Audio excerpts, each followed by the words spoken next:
This podcast contains spoilers, so listen at your own risk or call back after you've watched the movie.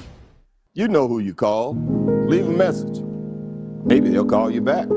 Then again, maybe they won't. We're having ourselves quite a little game of phone tag here. Ring, ring, ring. I usually get this guy's answering machine. I'll call you right back. If you're there, please pick up the phone. I really want to talk to you. I check my fucking messages every day when I come home from work. My answering machine, zero. I got a blinking light. All I have to do is pick up this phone right here, inform the cinema, and your plan's kaput. No, I ain't got no phone. I had to pull, because people calling all the time, and who needs the aggravation, right? Interruptions. Hey man, just wrapping up my work week here, Friday afternoon. Lovely day, pretty intense week, but glad to be done with it, although weekend is probably just going to be even more intense. Now, as a counterpoint to that intensity, I've been watching some pretty calm and relaxing movies lately.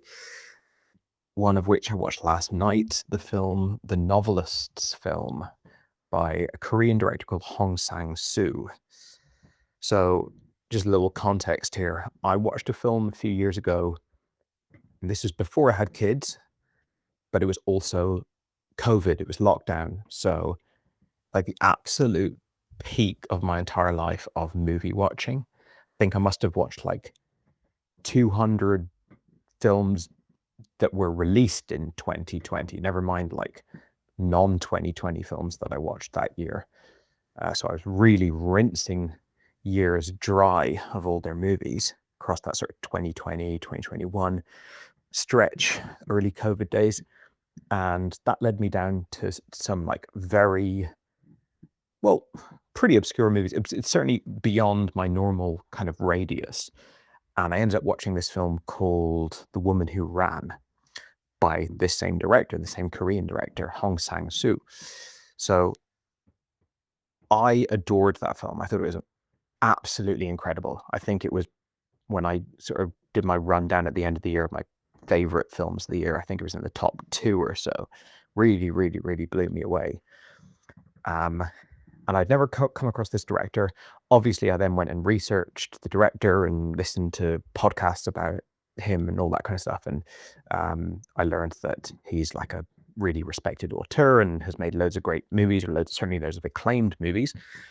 And yeah, that was kind of my only experience with this director. I didn't end up watching anything else at that point, but the film really blew me away. A bit of that kind of Kelly Reichardt energy, maybe something like Certain Women, or maybe a little bit Wendy and Lucy, like that kind of meandering. There isn't really Wendy and Lucy does have a very urgent purpose, but some Kelly Reichardt stuff is quite gentle in its tone, and it's not driving towards a clear conclusion. It's more just like, these are people, this is the space that they inhabit, what's it like? And yeah, just very kind of understated and subtle filmmaking. Not to say that this guy is just like the same as Kelly Reichardt, not by any means, but it's quite minimalist filmmaking. So recently I was doing a bit of a roundup of like what films have come out over the last 4 years of my life that have just been like nuked by babies that I haven't caught up with. And there's really, really significant, huge, massive films that were in that category. Films by huge, giant, superstar directors, like in terms of like film buff scene, like Paul Thomas Anderson, Sean Baker, Ruben Östlund. So there's a lot of big stuff that I'd kind of missed. Obviously was aware of with the releases of these films, but hadn't actually watched them. But somewhere in the mix of that research, that recent research, I stumbled upon this film, the Novelist's film, which, much like The Woman Who Ran, I don't think I would have ever known about this film's existence had I not been like deliberately going out my way trying to find critics' lists of their favorite films of the year or whatever, kind of that classic digging through BFI website and stuff like that. And so last night I was going to watch a film with my wife, this is exactly the type of film she likes. It's almost like her favorite type of film. The way she describes these films is, I like films where nothing happens. She doesn't have to deal with any major threat or like terrible tragedy or anything too confronting. It's just like, yep, nothing happening. The classic sort of mumblecore type vibes, gentle, slow kind of scenario.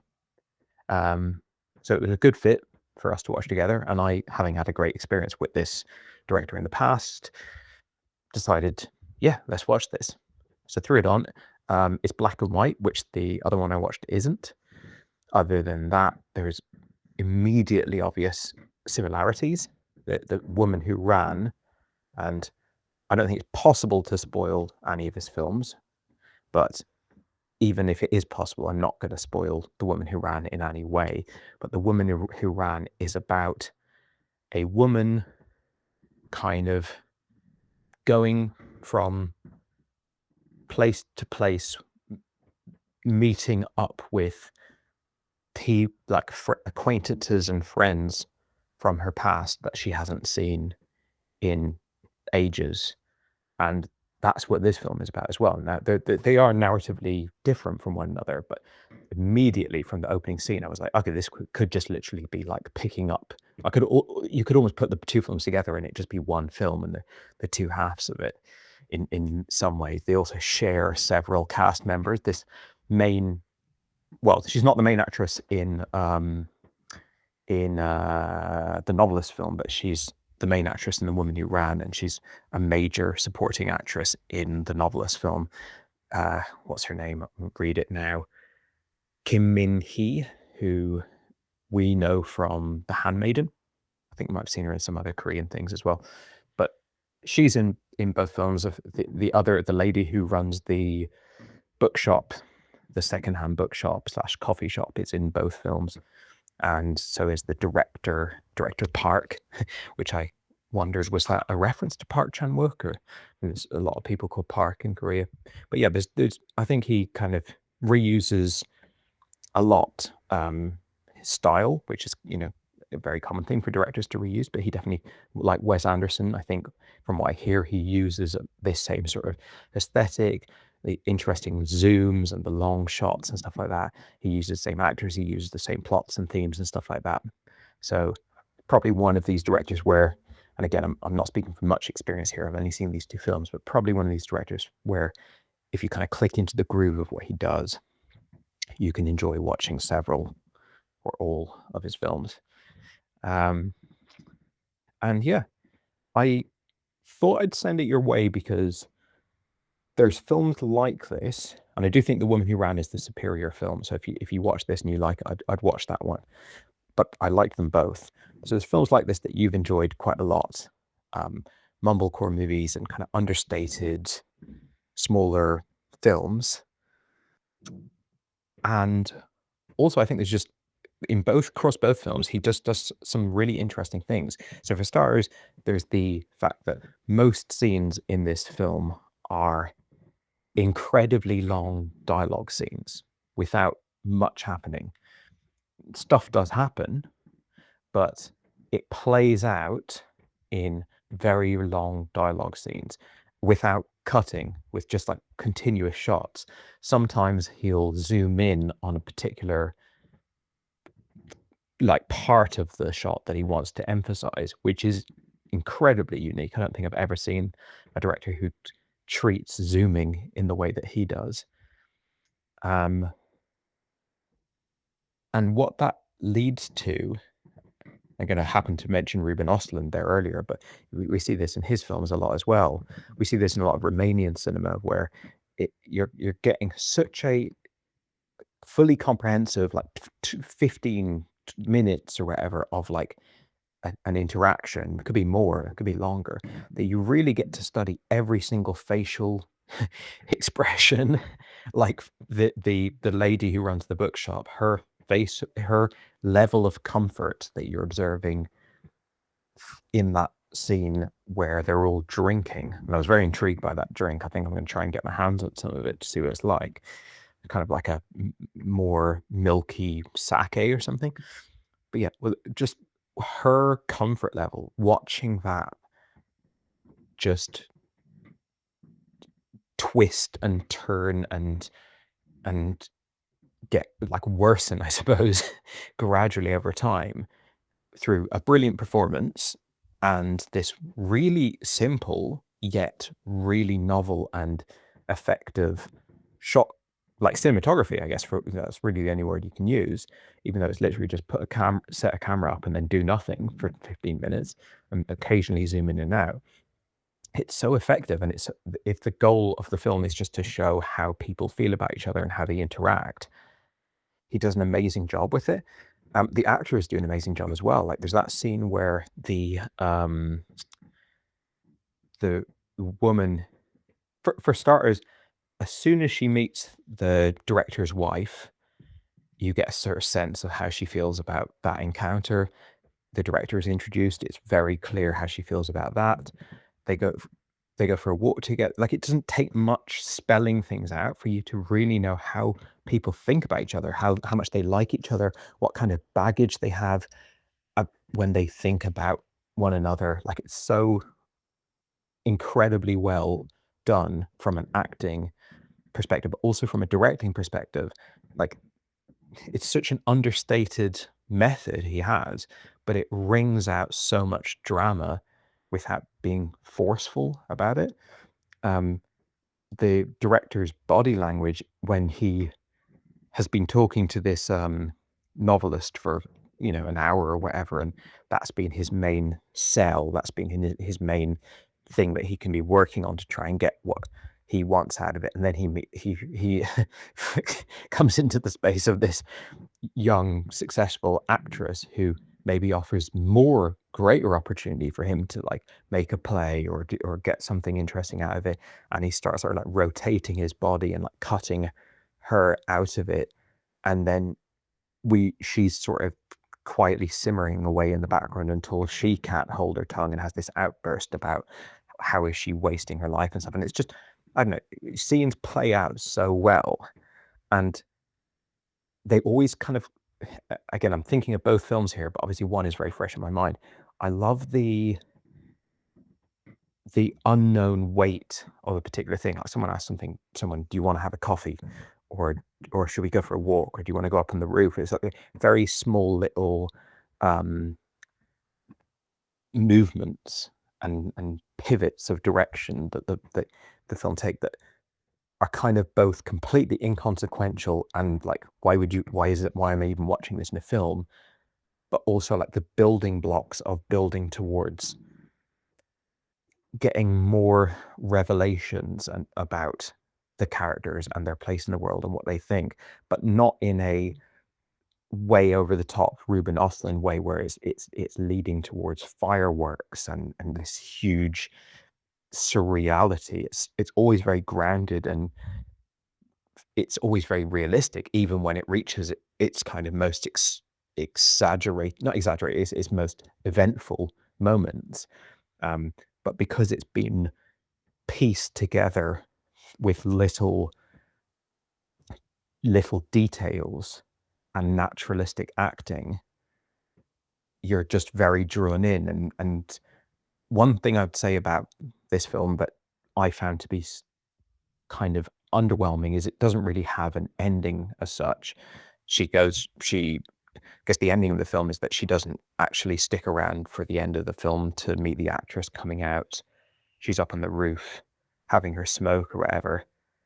But it's a bit like it just sort of fizzles out into nothingness, whereas the ending of The Woman Who Ran is a bit more, that feels a bit more significant than what's been going on in the rest of the movie. So it maybe speaks a bit more, but sometimes that's kind of the price you pay for watching a film that's so uncontrived that when you reach the end of it, it's like, well, what can you really do other than just like turn the camera off and stop showing these people?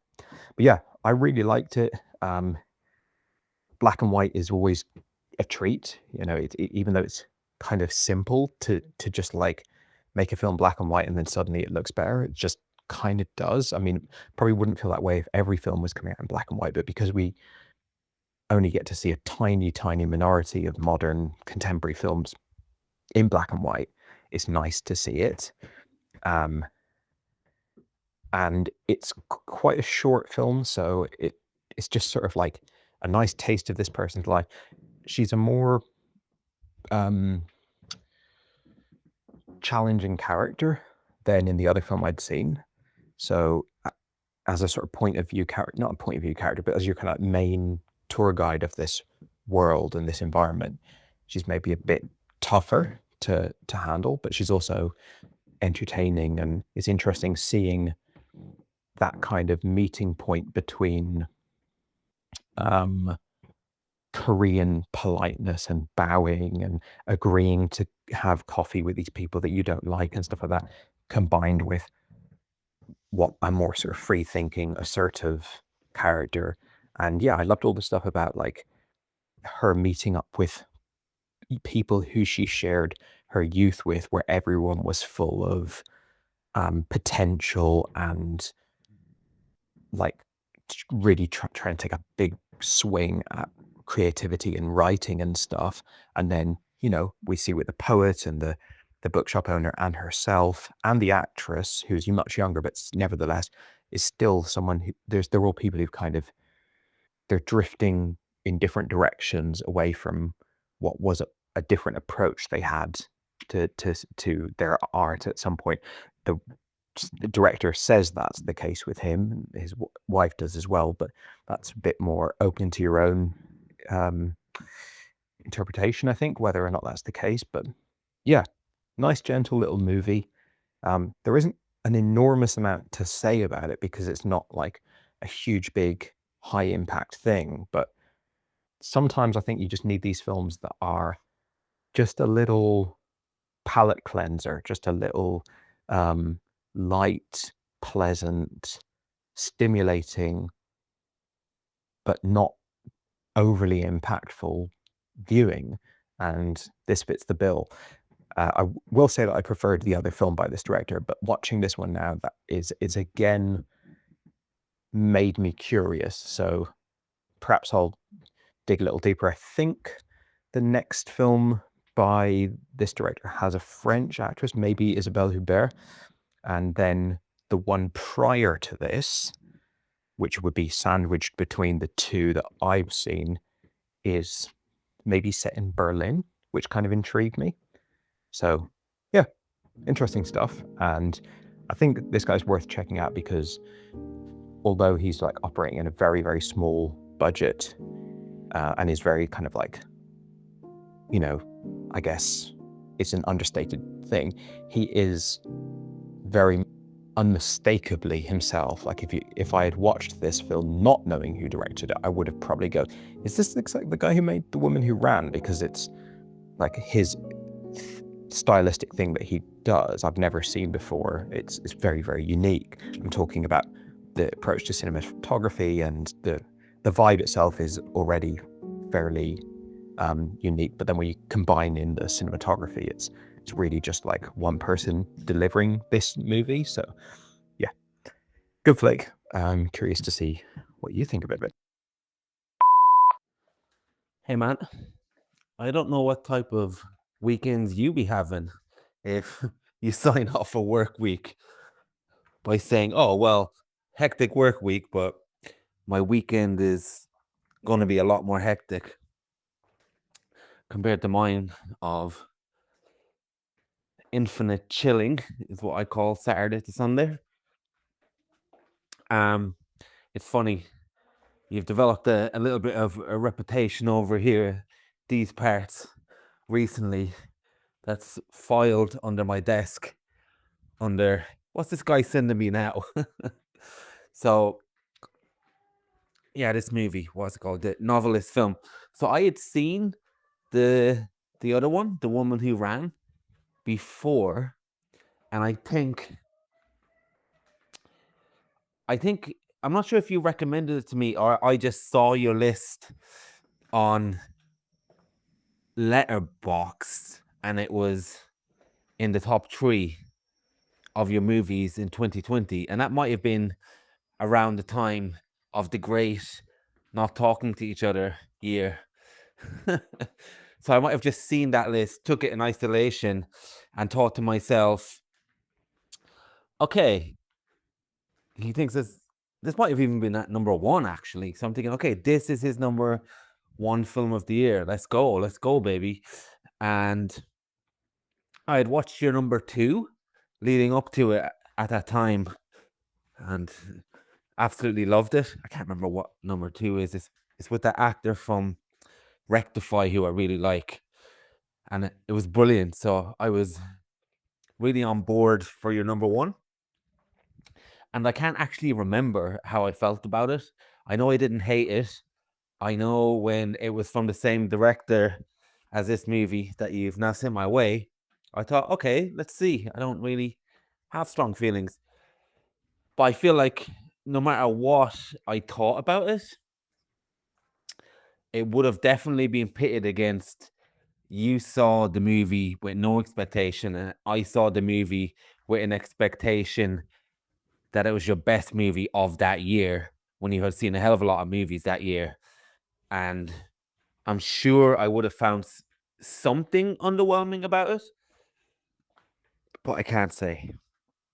Now, this movie had a good time with it, a good time with it indeed. It's almost like people watching the movie, isn't it? It's funny, there's an episode of Nathan For You, which I know you're a real fan of, where he tried to revitalize a flagging bar. So he tries to get it to be a bar that's allowed smoking. So what he does is started charging people to watch people in the bar.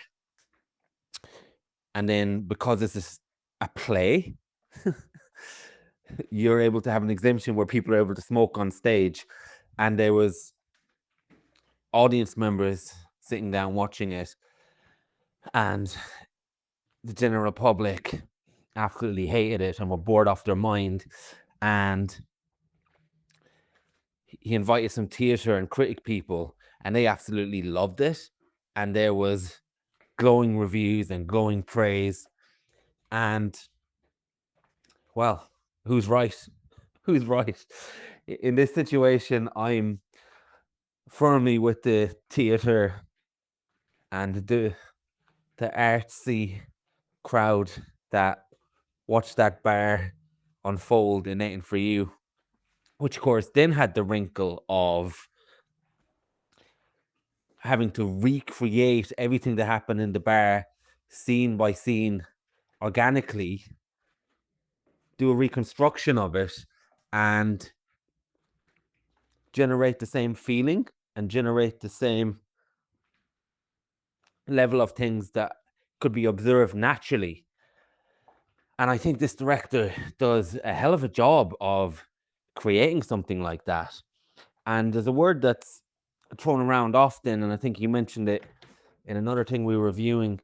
When something is referred to as like a play, it seems like a slight. Now, I think that something like this could never be accused of being a play. And I'll tell you why. Because on the one hand, you're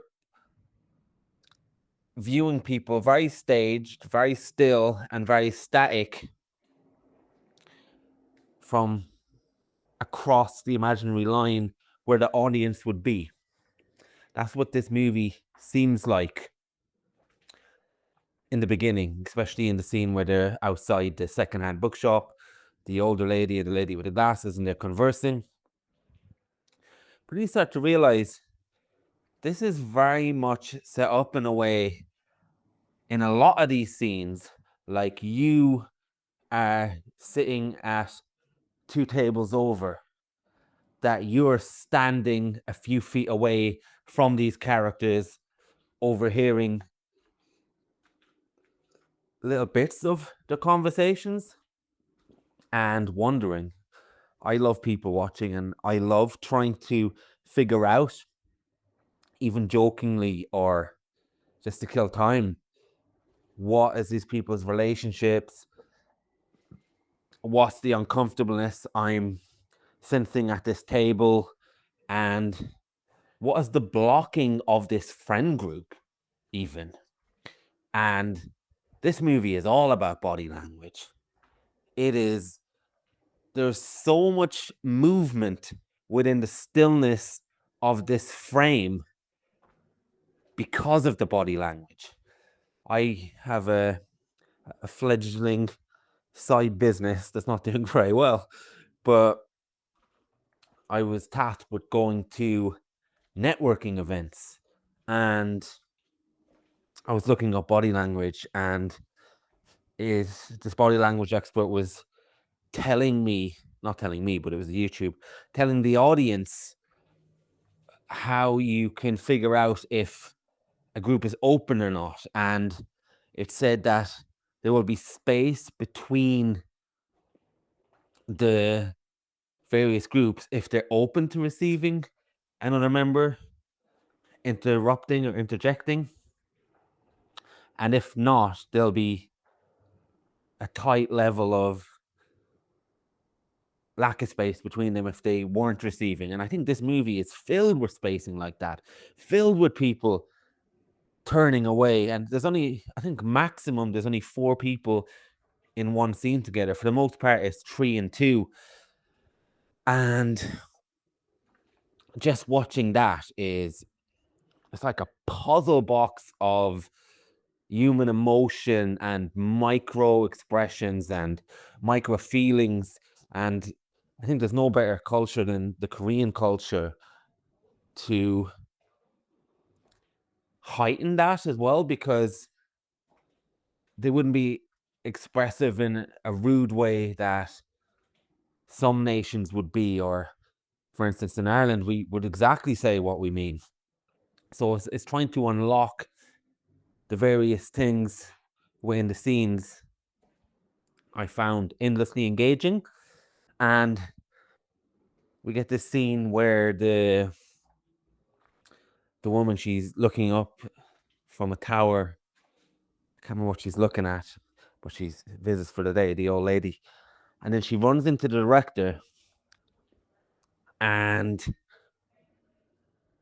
you don't know what the story is, but it seems like the conversation and the want from the older novelist lady to want to be in this situation is over within 10 seconds of a greeting.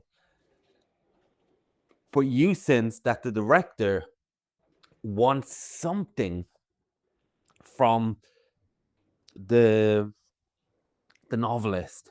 And in between that, there's the other character of the wife, who probably knows the subtext of what's going on between these 2 characters, but isn't directly involved, but has heard secondhand information through her husband. And we don't know what's going on for a while. And you know what? We get a lot of answers in this movie as to what exactly has happened through direct dialogue.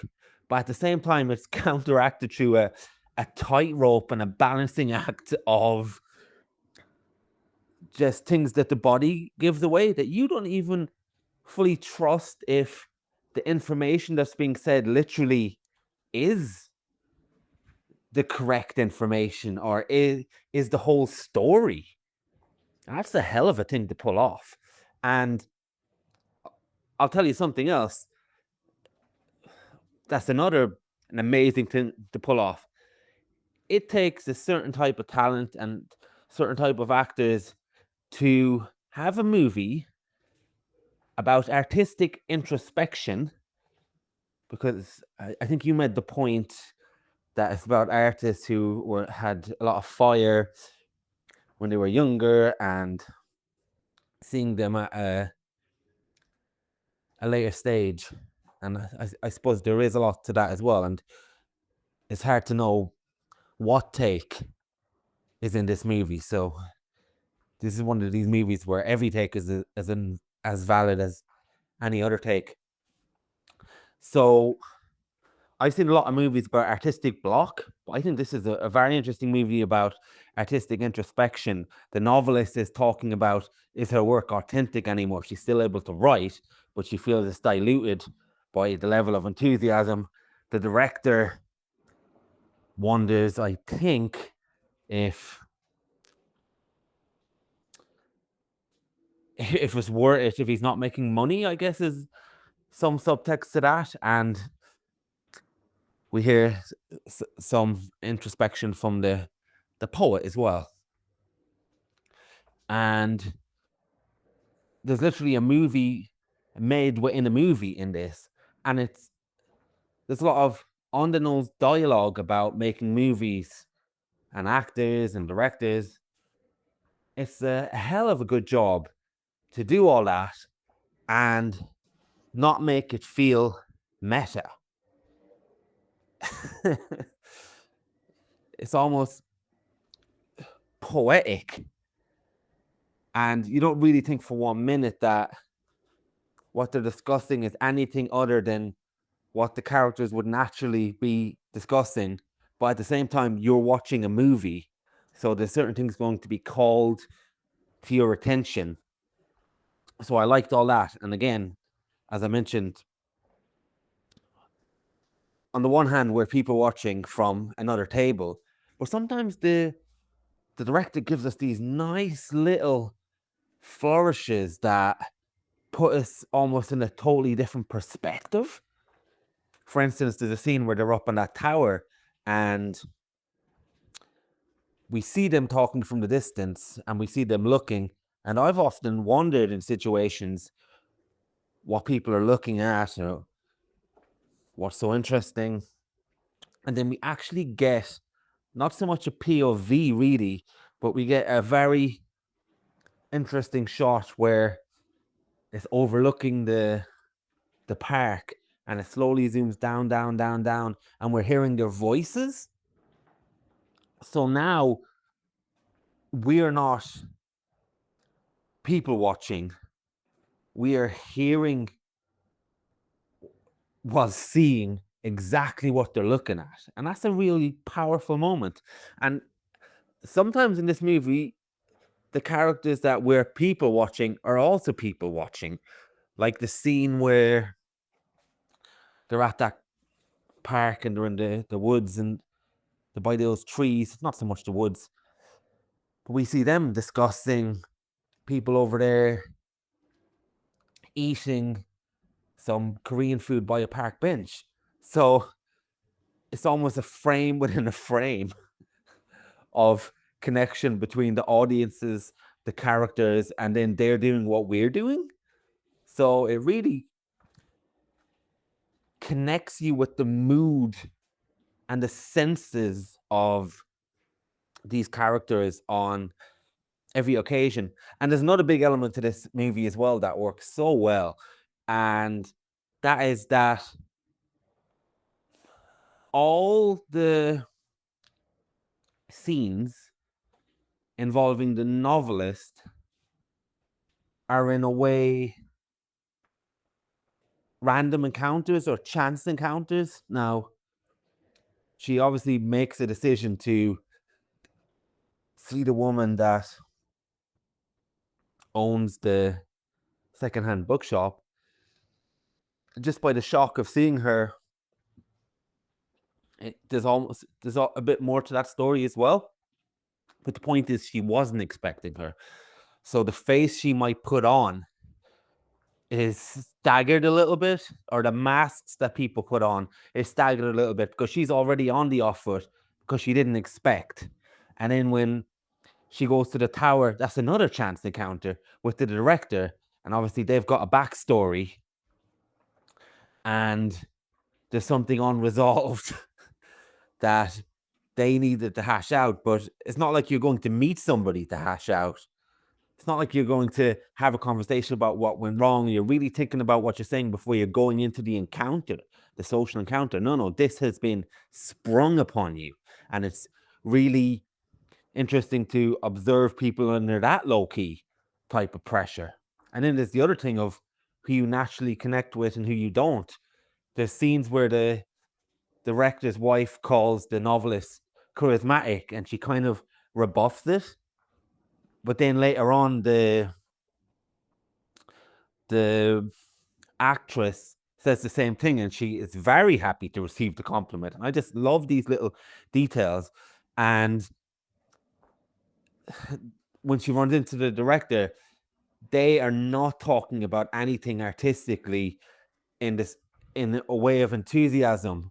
They're talking about what went wrong and why a movie wasn't made, the monetary side of it. And then when she runs into the film student, who she's completely blocking out as a person of no interest until she hears that he's a film student, and then this might lend itself to your point, the way she is immediately interested in somebody fresh and who might have some artistic hunger, or maybe somebody that is young enough that she can take control over the full artistic vision and not have to deal with the same bullshit she might have before. And again, the actress who retired, she takes the role because she respects the novelist, and it just seems like a bit of fun. And she's somebody who seems to have been out of love with the profession as well. So we get nice little scenes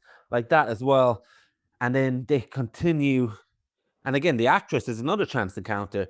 And then it's all like these situations that almost take place in between the narrative beats of a traditional movie. Like, we get scenes that feel like the beginning of narrative beats, like, oh, she's met up with the director who turned down the film. What's going to happen with them next? And no, we get a scene where he just leaves. Those spaces don't exist in movies normally. And then we get the scene where she runs into the actress and she gets her to agree to work on her film. That's a narrative beat. But then we get a scene that shouldn't exist almost, but in the filmmaking world, where they go to a diner and continue the conversation and continue even talking about the same thing a little bit. I don't think I've seen many movies where I think these characters exist in between scenes in a movie. And that is this director's biggest talent, I think. I mean, we often talk about TV shows where the best TV shows end. I'm talking about things like Mad Men or The Wire, where you don't really feel like anything's ended. You feel like you're just not hanging out with those characters anymore. And I think a lot of scenes in traditional narratives make you feel like, okay, we're just following these characters from beat to beat. And even in the movies you mentioned, like Kelly Reichardt or some Jim Jarmusch and filmmakers I absolutely love, it's very hard to imagine these characters existing within the scenes where, quote unquote, nothing happens. But in this, we get a whole movie full of these scenes, and it's compelling. It really is compelling. And what else was I going to say? Oh, yeah. And I think the movie... Oh, yeah. There's a great little full circle moment as well where she finds out that the person the actress gets the phone call while she's in the diner, and she's going to see a friend, and then she invites the novelist to come along, and then it becomes completely full circle where she realizes, oh, your friend is the bookstore owner who I know. And then you realize initially both the novelist and the bookstore owner almost only had enough social battery or social mask to see each other under the initial circumstances at the beginning of the movie and the initial pretenses, which I don't know if the bookstore owner believes, and I don't know if the audience member believes that she was there just to see her. Remember, this is a movie where things exist and characters exist in scenes that we wouldn't normally see them in. So that allows you to imagine a whole backstory of why this novelist was even in this place to begin with. And we can only wonder, was this part of it, or was she there for something intentional Maybe the scene that was left out is the unintentional act of why she was in this location, but who knows? And then we see the the re-coming together of the novelist and the bookstore owner, and it is a hell of a lot more awkward this time. And then we see a lot of drinking going on, which often lets people let their guard down, and especially in a society like this where you're not going to show your feelings as much as you do, or there's a type of learned politeness and laughter and smiling. And then again, as you said, we see the bookstore lady. She is really uncomfortable, and she's particularly uncomfortable when she finds out that the poet and the novelist know each other and they were drinking buddies. She keeps going back to that question, which makes you wonder, why is that a problem? Why is that a backstory? What's going on here? And yeah, it's very good to see. And then we get loads of answers. Actually, we get the idea that the novelist has for the movie, and we get a conclusion on that. And then that's when the scene ends. And then the movie jumps forward loads because the movie's been filmed at that stage. I mean, maybe not loads because it was only meant to be 2 days, but it is already programmed for the small little cinema place. And then upstairs on the rooftop, we get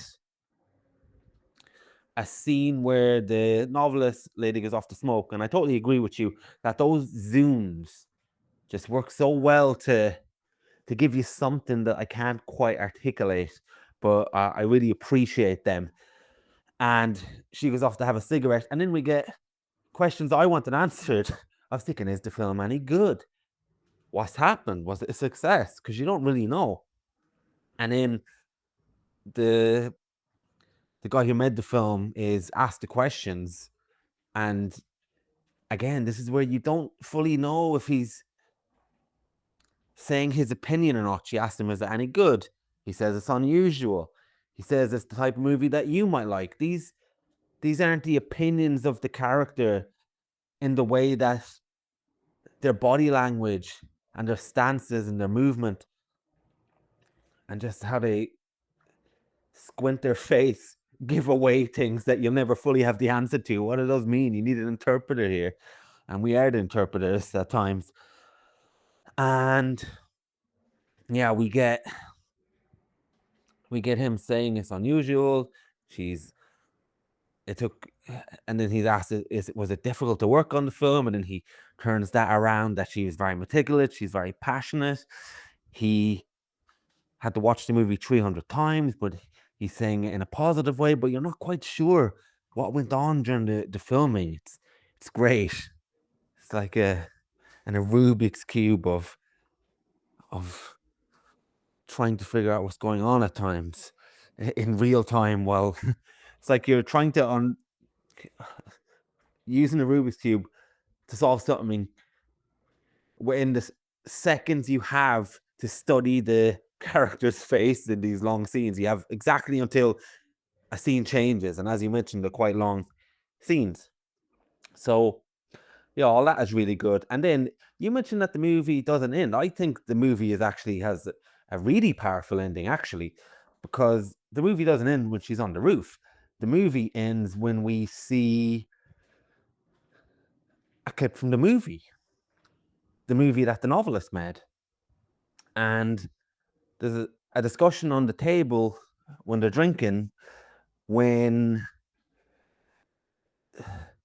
she talks about her idea, how it's a birthday party, and the husband forgets it's a birthday, and then they end up walking in the park, and she's making the point she wants to show and almost recreate a feeling and an emotion around something. So it could be any story. And I think the film student says, oh, like a documentary. And she's saying, not quite a documentary. And in that scene, when she's holding the flowers, we hear the husband's voice and she's looking at him. We feel, or at least I did, I can't say everyone, we feel the power of love. We feel the power of somebody looking at somebody passionately, and we feel the star power and the charisma of the actress. So many things are revealed in that scene. And we also get another answer, at least from my perspective, that the novelist managed to set out what she needed to do, which was create a sense of feeling and convey it accurately on screen. And I think we really do get it in those moments. And again, goes back to the people watching and the little POVs we get, like when they're looking over the tower and zoom down. From this camera angle, the husband is holding the camera, so we are getting his POV, and we are getting the actress's feelings radiated towards us. And that's brilliant. And it's in stark contrast to the rest of the movie. And even how they frame and show the character, the actress, is in stark contrast as well, because she's in quite a lot of medium shots, or maybe almost exclusively in medium shots, if I'm not mistaken, in the black and white segment. So even though she's an actress, we see her more as a normal person, and we just hear she's an actress. Obviously, we've seen her in other stuff. But then when we see that POV at the end and she's up close and we really see her star power and we really see her ability, that's a great scene for me. I think that's something that you don't normally see in movies like this. I know what you're saying, that sometimes if you're watching something that feels really real, it's very hard to end these movies. I think like in American Honey, it just kind of ended at a strange place. And movies like that are often guilty. But I think this was a very nice decision. And yeah, I enjoyed this movie quite a bit. I just looked at the filmography there, and this guy's got a hell of a lot of movies. He's very prolific, almost going back to 1996.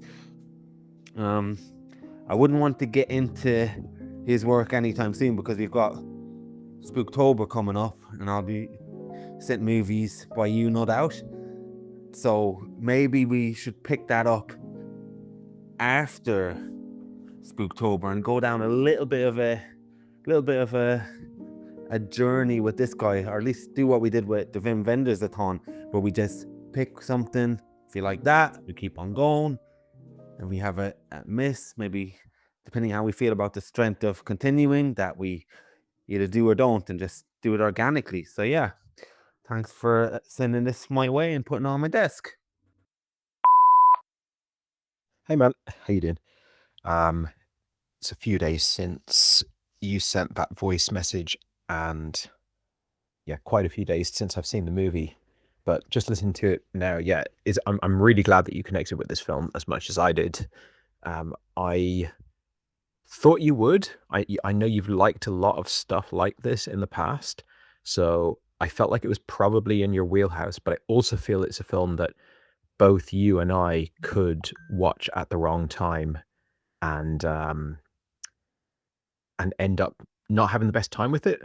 It's a very calm, gentle, it's like through a certain lens could be seen as uneventful movie. I'm sure that both of us would argue against the use of the word uneventful, because as you said, it's micro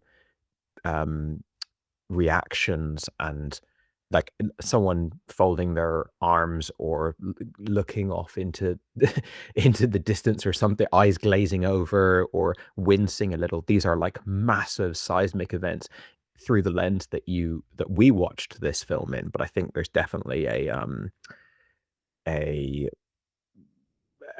can imagine going and reading just like user reviews of this on like IMDb or something, and having a bunch of 1-star reviews of like most boring film ever or whatever. So it's great that we both had a good time with it, and I'm definitely up for watching more by this director. So as you said, maybe leave it a little while.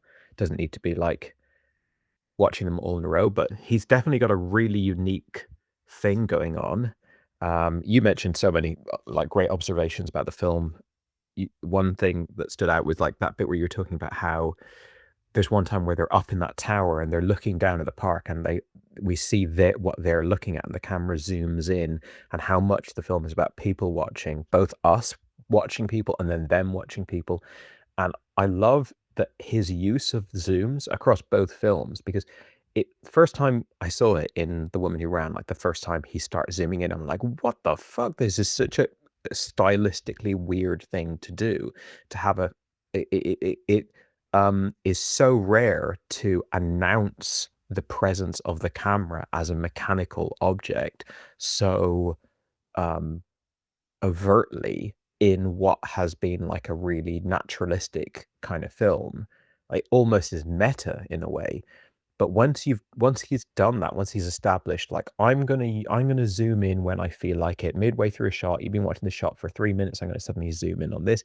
I'm gonna zoom out. I will use the zoom however I want. That means that all of these shots, like where there are people watching and the camera can zoom in on that and stuff, it's part of this continuous DNA of the film.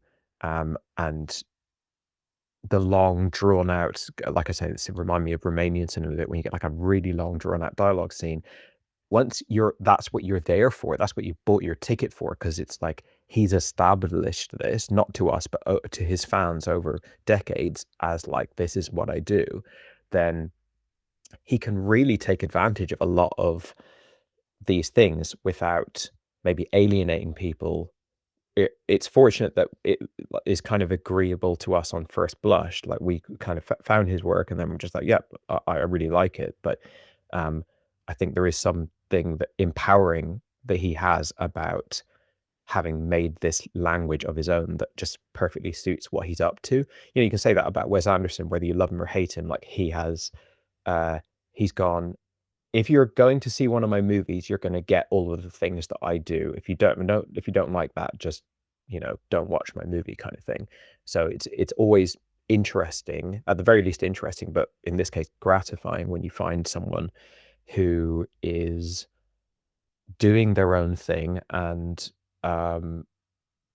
like just brings something a bit different, a bit novel, not just different because it's from an era or a country that you're not used to watching, but literally it's just that one single filmmaker does this thing. Whilst at the same time it evokes other directors like Kelly Reichardt that that we really like as well. So yeah, really glad that you had a good time with it, and I completely agree with everything that you said. I think you've been able to articulate a lot more of what's special about this film than I did, but it's it's a film that is really, really pleasant to watch. I mean, like I said, it's been a good few days since I watched it, maybe coming on a week at this point, and hearing you talk about it now, it's bringing me back to that calm, quiet Sunday afternoon or whatever. I don't know what day of the week it is. Maybe it's a weekday, given the characters involved. But it's just a lazy, breezy, spontaneous afternoon. And with the amount of films you watch that can't be described in those kind of quiet, understated terms, it's actually just really nice to have the occasional film that's like, there's a couple of characters meeting up and just sort of going about their day and like, let's see where this takes her. Oh, have a conversation. It's not always pleasant conversation, not always pleasant interactions. Some of it's cringe, some of it's awkward, but it is calm and it's very relatable. Like, it's incredibly relatable stuff. And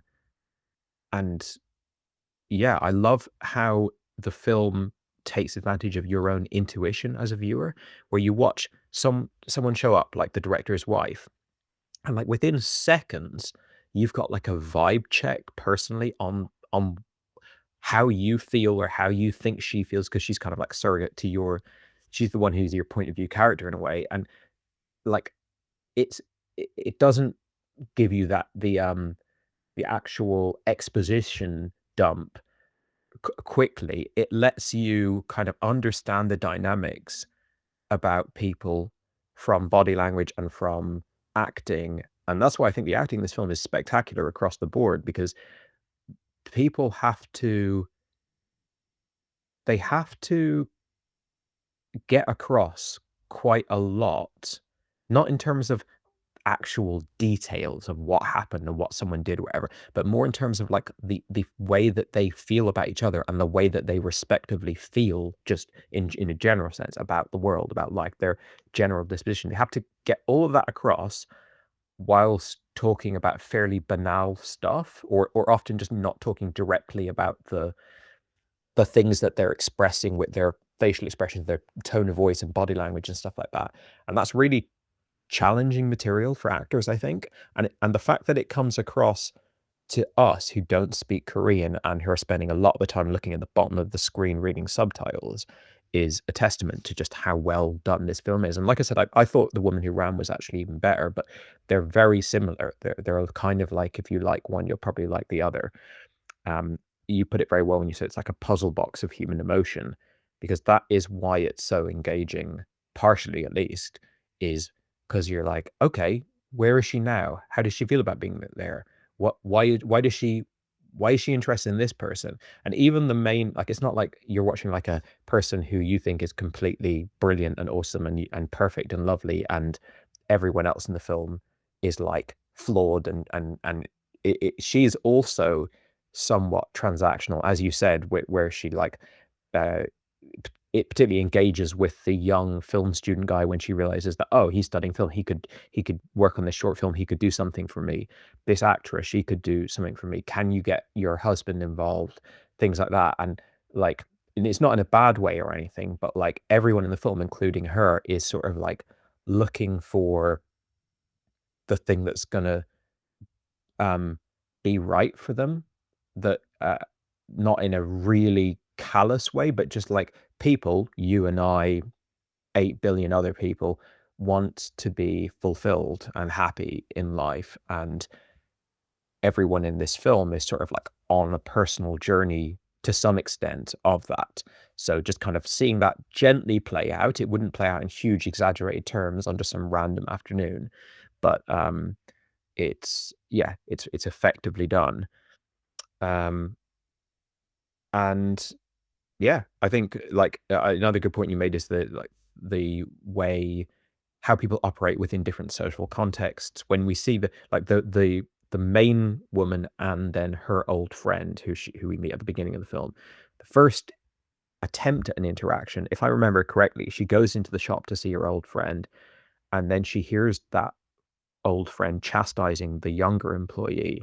So she starts kind of sneaking out. Am I right? She's like, I can't remember if she's like full blown gonna leave, or she's more like, let me pump the brakes and I'll re-engage in like 5-10 minutes when that moment's passed or something like that. Then she meets her and they have their initial interaction with the sign language learning and the having a coffee or whatever.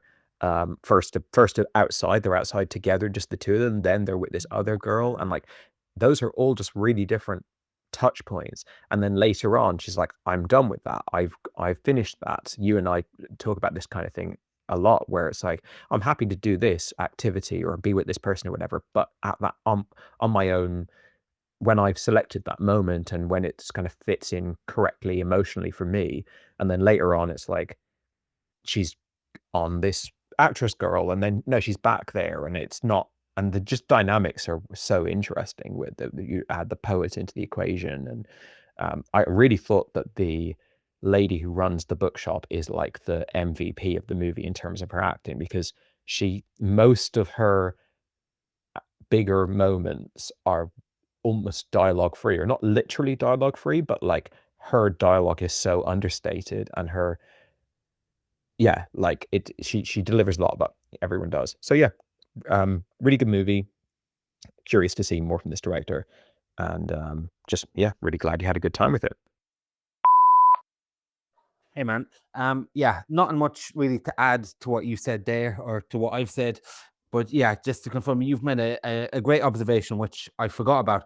You're right, which in the opening scene she does go into the bookshop first, and she hears the bookshop lady absolutely lambast the employee or whoever she was. Actually, yeah, I presume she's an employee.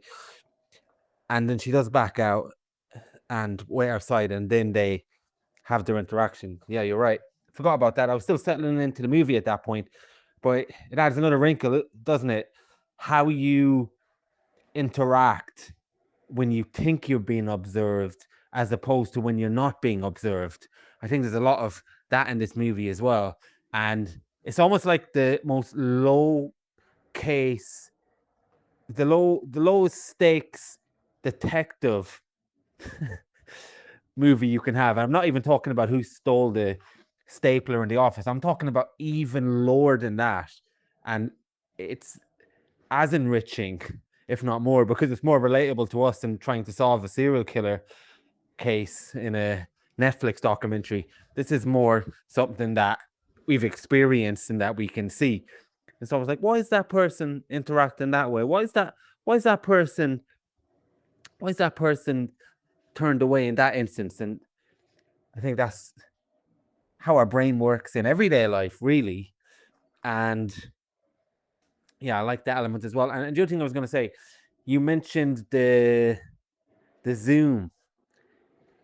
Yeah, the zoom is something when it first happens, you're thinking, okay, what's happening here? And like when Windows movies, that's something I'm looking to analyze a bit more in future movies when I come across it. Now that I'm expecting the zoom and happen in 2 movies, I wonder, is it something? I mean, it could just be stylistic, but I'm looking forward to seeing if it's in the way we look at something that catches our attention that might seem absolutely irrelevant to everybody else. But you know, these little things that catch your attention. And I wonder, is the camera acting in that kind of way? But we'll see. I'm looking forward to analyzing that a bit more. And the final thing to say is, do you know what's another pleasure of this movie? It's almost like you recognize being every one of those characters, at least somewhat, in every social situation you've had in your own life. So even though the characters are different, they're culturally different, they're at different ages, they're different sexes to us, I just recognize being all of those people at various times in my life in the most banal social interactions. So I think that's really enriching about his work as well. But yeah, let's see where we go. Your mailbox is full. Please delete new or stored messages which you no longer need so that new messages may be received.